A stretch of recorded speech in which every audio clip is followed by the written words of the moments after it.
जब सास ने खा ली हंसने वाली दवा। कुसुम अपनी बहू सुरभि और बेटे ऋतिक के साथ रहती थी। कुसुम के पति सुरेश काम के सिलसिले में अक्सर शहर से बाहर ही रहते थे।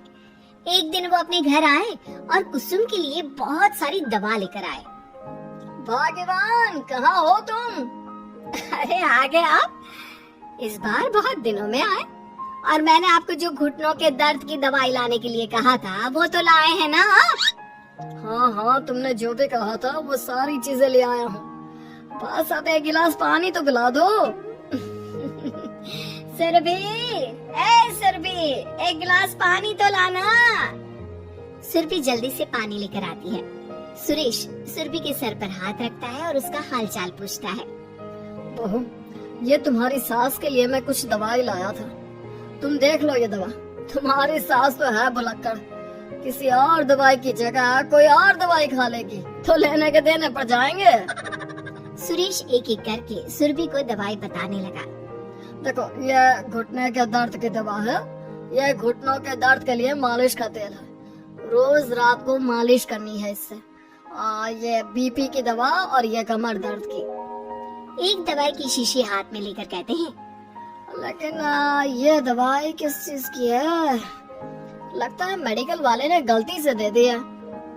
सुरेश कुछ दिन अपने घर वालों के साथ रहता है और फिर शहर से बाहर चला जाता है।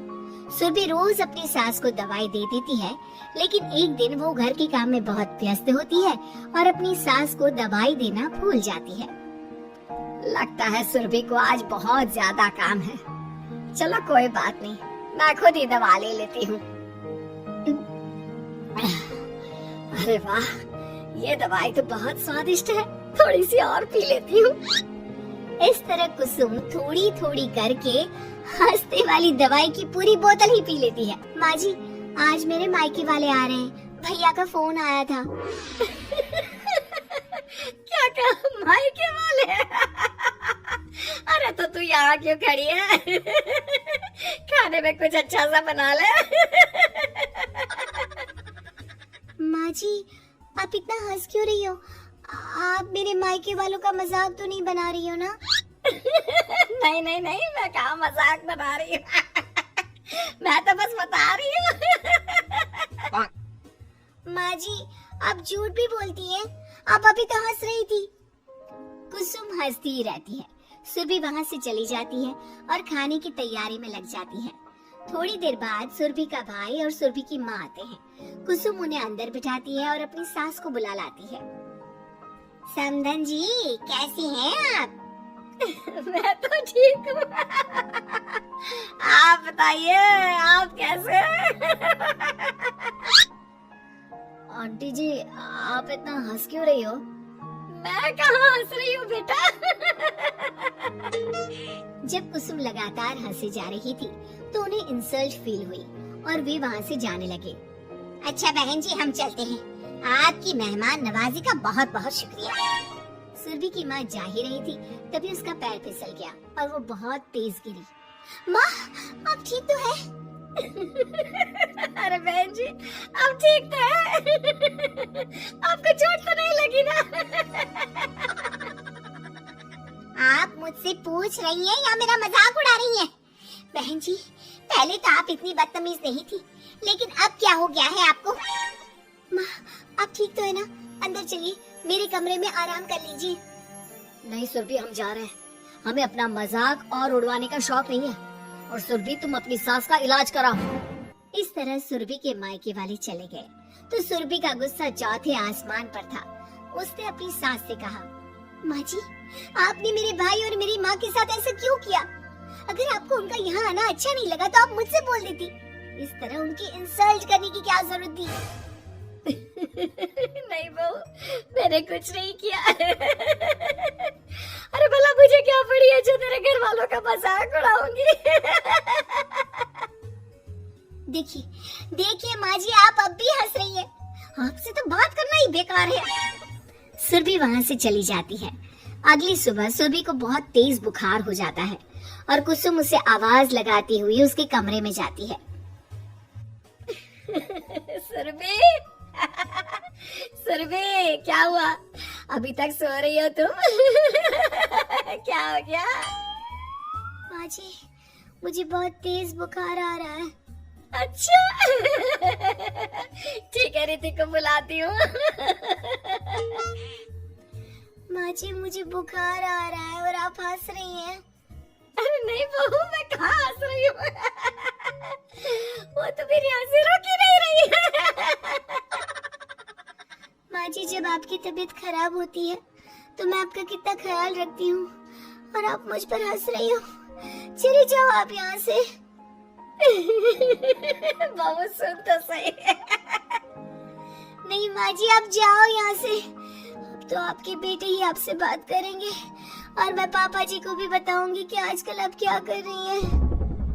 जब ऋतिक घर आया तो सुरभि ने उसे सारी बात बताई। मुझे तुम्हारी बात पर विश्वास नहीं हो रहा। माँ तो तुमसे बहुत प्यार करती है, फिर वो तुम्हारा और तुम्हारे घर वालों का मजाक क्यों उड़ाएंगी?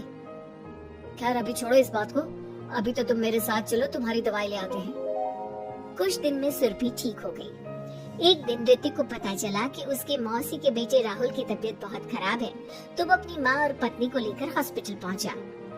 मौसी जी, कैसे हैं राहुल भैया? बेटी, इतने दिन हो गए मेरे राहुल को बीमार हुए, लेकिन उसकी तबीयत में कोई सुधार नहीं आ रहा। अरे छोटी, हुआ क्या है राहुल बेटे को? कुछ बता तो सही। माँ, आप हंस क्यों रही हो? कहाँ हंस रही हो बेटा? मैं तो अपनी बहन के बेटे के लिए परेशान हूँ। माँ, ये क्या तरीका है? रहने दे बेटा, ये तो मैंने सुना था कि मुसीबत में साया भी साथ छोड़कर चला जाता है। आज मैंने देख भी लिया। अरे नहीं बहन, मैंने ऋतिक और राहुल में ना कभी कोई फर्क नहीं किया। फर्क तो दिख रहा है कुसुम दीदी। अगर आपकी बेटी की तबीयत खराब होती तो आप ऐसे हंसती क्या? ऋतिक बेटा, ले जा अपनी माँ को यहाँ से।